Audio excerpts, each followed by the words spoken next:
अर्थात मी लातूर जिल्ह्यामध्ये आणि ते नगर जिल्ह्यामध्ये. नगर जिल्हा किती अवघड आहे अजित पवारांनी आपल्या भाषणात सांगितलं.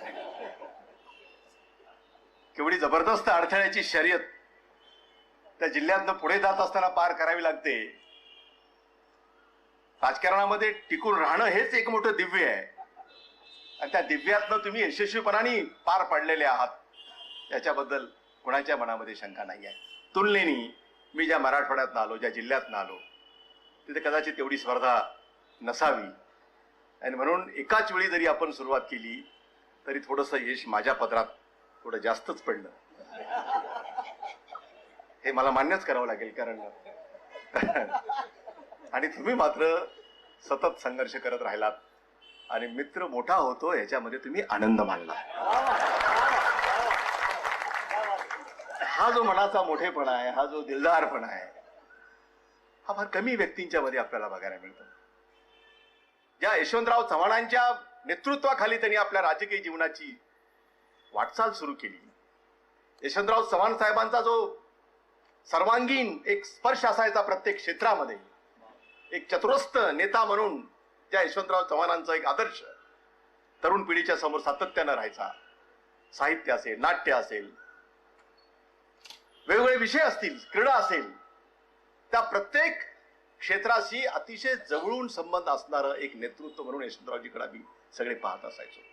त्यांची भाषणं ऐकत राहावीत सातत्यानं असं त्या काळामध्ये अनेकांना तरुणांना वाटायचं. आणि मला तर आठवतं की मी पुण्यामध्ये शिकायला असताना ज्या ज्या वेळा यशवंतराव चव्हाणांची सभा असायची त्या त्या वेळा सायकलवर त्या सभेच्या पाठीमागे सायकल उभी करून त्यांची कितीतरी भाषणं त्या काळामध्ये मी पुण्यामध्ये ऐकलेली आहे. आणि म्हणून असा एक महान नेता आणि त्यांच्या नेतृत्वाखाली ज्यांनी आपल्या राजकीय जीवनाची सुरुवात केली आणि सुरुवात करत असताना नाव त्यांचंही यशवंत, त्यांचं पण यशवंतच, आणि म्हणून जबाबदारी अधिक होती. यशवंतरावांचं नाव माझ्या कुठल्याही कामात न बदनाम होणार नाही त्याची चिंता आयुष्यभर गडाखाली वाहिलेली आहे, हे मला आपल्याला सांगितलं पाहिजे. आणि म्हणून त्यांचं साहित्यातले त्यांचे संबंध असतील आणि ते जोपासण्याचं काम. कवी असतील, अर्थात रामदासजी फुटाणे आमच्या सर्वांचे मित्र आहेत, ते सातत्यानं राजकारण्यांच्या मध्ये आणि साहित्यिकांच्या मधलं अंतर कमी करण्याचा प्रयत्न ते सतत करत असतात. आणि त्यामुळं त्या वर्गामध्ये सुद्धा, कारण बऱ्याचदा राजकारण्यांच्या बद्दल साहित्यिकांच्या मनामध्ये, सांस्कृतिक क्षेत्रातल्या माणसाच्या मनामध्ये एक गैरसमज असायचा की राजकारणी म्हणजे एक ठराविक एक इमेज, ज्याला आपण म्हणू एक प्रतिमा, अशी काही निर्माण झालेली आहे. आणि त्यामुळं यांना काही साहित्याचं काही देणं घेणं नाही आहे, यांना संगीताचं काही देणं घेणं नाही आहे, अशा पद्धतीचंच एक वातावरण त्यांच्या मनामध्ये सातत्यानं वाढत राहायचं. आणि म्हणून ते अंतर कमी झालं पाहिजे, त्याचा संवाद वाढला पाहिजे, डायलॉग वाढला पाहिजे, हा प्रयत्न या राज्यामध्ये जाणीवपूर्वक यशवंतरावजी चव्हाण साहेबांनी केला. अनेक साहित्यिकांना त्यांनी आपल्या राजकीय आयुष्यामध्ये, राजकारणाच्या क्षेत्रामध्ये सुद्धा, गदिमांसारखं एक नेतृत्व असेल, वसंत देसाईंसारखे संगीतकार असतील, या सर्वांना या क्षेत्रामध्ये जाणीवपूर्वक, किंवा नादो महानावर सारखा आमचा कवी असेल किंवा आमचे फुटाणेजी असतील, या वर्गाला जवळ आणण्याचा प्रयत्न केला. एवढ्यासाठीच की आम्ही अगदीच अछूत नाही आहोत, आम्हाला तुम्ही अगदी वेगळं समजू नका, आम्हालाही हृदय आहे आणि हे हृदय साहित्यासाठी, कवितांच्यासाठी, नाट्यांच्यासाठी म्हणून हळवं होऊ शकतं.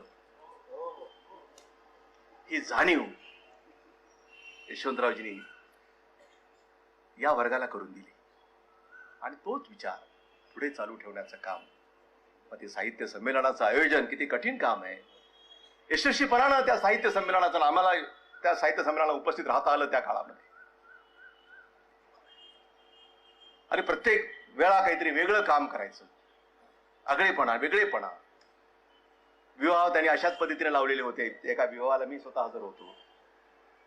म्हणजे जी पारंपरिक पद्धती जी आहेत त्या पद्धतीला फाटा देण्याचं काम आणि वेगळ्या पद्धतीनं समाजामध्ये एक वेगळी प्रतिमा त्यांनी निर्माण केली. आणि प्रत्येक क्षेत्रामध्ये एक वेगळा दुवा त्यांनी आपल्या वागण्यातनं, आपल्या बोलण्यातनं, त्यांनी तो निर्माण केला. आणि म्हणून आज आम्ही बघतोय की एक पुस्तक त्यांनी लिहिलं, त्याचं प्रकाशन झालं ना, 4थी आवृत्ती प्रकाशित होती. विद्यापीठाच्या अभ्यासक्रमामध्ये सुद्धा आता पुस्तक समाविष्ट झालंय. मला असं वाटतं की हा खरा गौरव आहे आपला, की अभ्यासक्रमामध्ये या पुस्तकाचा समावेश होणं आम्ही खऱ्या अर्थानं आमच्या मित्राचा गौरव समजतोय.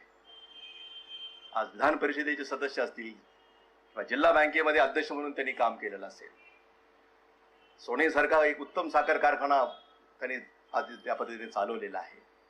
आणि म्हणून मला एकच त्यांच्याबद्दल नेहमी आकर्षण वाटत राहिलं की एवढ्या नगर जिल्ह्यातल्या दिग्गज नेत्यांच्या मध्ये यशवंतराव कशी टिकून आहेत आणि त्यांनी कसं आपलं स्थान आढळ तिथं निर्माण केलंय. त्याचं प्रमुख कारण जर काय असेल तर नगर जिल्ह्यातला समन्वयवादी नेता म्हणून मी यशवंतरावांचा उल्लेख केला. एक समन्वय साधणारा, कुणाच्या बद्दल कटुता न बाळगणारा, टोकाची भूमिका अनेकदा राजकारणामध्ये घ्यावी लागते, पण त्याच्याही मर्यादा सांभाळणारा असा एक समन्वयवादी नेता म्हणून मी यशवंतरावजीकडं सातत्यानं बघत आलोय. आणि त्यामुळं आज एवढ्या सगळ्या दिग्गज नेत्यांच्या मध्ये सुद्धा आपलं एक वेगळं आगळं स्थान त्यांनी निर्माण केलंय. आणि आज एवढा प्रचंड जनसमुदाय, कदाचित अंकुशरावांचा अंदाज आला नसावा, कारण हे जे प्रेम आहे, हे प्रेम जे आहे कार्यकर्त्यांचं आहे. लोक एकदा त्यांच्याशी जुडले की ते कधी फारशी तुटत नाही. ही जी बांधिलकी आहे, ही बांधिलकी, ही वैयक्तिक प्रेम, लोभ, वैयक्तिक संबंध हे वेगळ्या पातळीवर जपण्याचं काम त्यांनी केलं. कधी वैयक्तिक एकमेकाचा जो काही टोकाचा काही वेळा भूमिका आपण घेतोय तशी भूमिका त्यांनी कधी घेतली नाही. राजकारणामध्ये अनेक वेळा टोकाची भूमिका घेतो आपण, अनेक वेळा वेगळ्या मार्गाने आपण निघून जातो, परंतु वैयक्तिक संबंधाला कधीतरी बाधा येऊ दिली नाही. आणि म्हणून मी म्हटलं की असा एक समन्वयवादी आणि सर्वांना बरोबर घेऊन जाणारा आणि आपली भूमिका जी आहे ती भूमिका शेवटपर्यंत जपणारा, आपल्या भूमिकेची किती तडजोड त्यांनी केली ना. एखादा विचार नाही पटला तर कदाचित 2 पावलं मागं जावं लागलं तरी हरकत नाही आहे.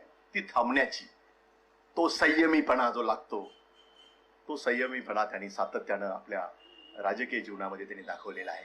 आणि म्हणून आज जेव्हा आपण आर्यभूषण हा पुरस्कार या जेव्हा त्याला देतो तेव्हा मला असं वाटतं की योग्य निवड झाली आपली. की खरा असं त्यांनी सहकार समजून घेतलाच नाही तर त्यांनी राबवला, यशस्वीपणाने राबवला. गोरगरीब आणि सामान्य माणसांच्या जीवनामध्ये आर्थिक बदल त्यांनी घडवले, त्या भागाचं संपूर्ण परिवर्तन त्यांनी घडवलं. अशा एका सोनेच्या भागातून आलेले आमचे हे मित्र आज महाराष्ट्राच्या राजकारणामध्ये एक आगळं वेगळं स्थान त्यांनी निर्माण केलं आहे. एकच मी त्यांच्याकडे नेहमी बघत असतो की त्यांना कधी घाई नसते. हे फार चांगलं आहे. बऱ्याचदा आपण बघतो की मॅन इन हरी, आणि मग तो काय काय पुढे करतो ते आपल्याला माहिती आहे. संयम, कदाचित शिर्डीच्या साईबाबाचा तो आशीर्वाद असेल, कदाचित शनी शिंगणापूरच्या शनी महाराजाचा तो आशीर्वाद असेल की संयम आणि सबुरी हे खऱ्या अर्थानं आपल्या जीवनामध्ये त्याचं तंतोतंत पालन करणारे नेते असं जर तुम्ही मला विचारलं तर मी म्हणेन यशवंतराव. असा वेगवेगळ्या आयुष्यातल्या येणाऱ्या साऱ्या घटनांचा नीटपणानं वेध घेणारा आणि अचूक निर्णय करणारा असा एक नेता आज एका वेगळ्या पुरस्काराने तो पुरस्कारित होतोय. मित्र म्हणून एक वेगळा आनंद आमच्यासारख्या माणसांच्या मनामध्ये वाटतोय. पुरस्कार हा केवळ तुम्ही केलेल्या कामाची नोंद आहे, आणि पुरस्कार सुद्धा हा स्वल्पविरामच आहे. पुरस्कार म्हणजे पूर्णविराम नाही, हा स्वल्पविराम आहे. खूप लांब जायचंय आपल्याला, आणि ते जाण्याच्यासाठी जे बळ लागतं, रिकग्निशन, हा एक फार महत्वाचा असतो विषय. रिकग्निशन, मान्यता, ही लोकमान्यता आहे.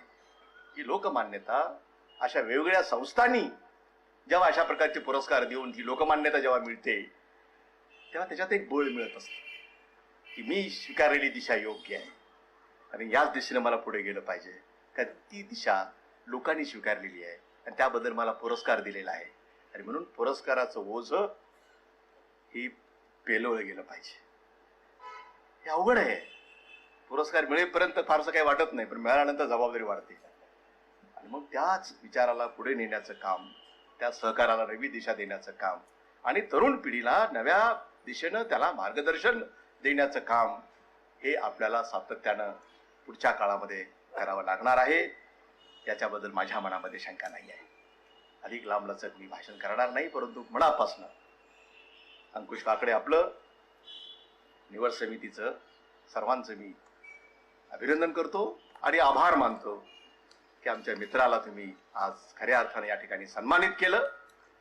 त्याच्या कामाची ओळख या निमित्तानं पुन्हा एकदा साऱ्या महाराष्ट्राला होईल अशा पद्धतीचं काम या पुरस्काराच्या निमित्तानं झालं आणि त्यांनी हे लिहिलेलं पुस्तक, त्यांच्या जीवनातले जे अनुभव आहेत ते अनुभव, राजकारणामध्ये घेतलेले विविध प्रकारचे धडे, हे सगळे आता उद्याच्या पिढीला सुद्धा ओळख करून देण्याच्यासाठी ते अधिक उपयोगी ठरतील अशा प्रकारच्या सदिच्छा आणि शुभेच्छा त्या ठिकाणी मी देतो.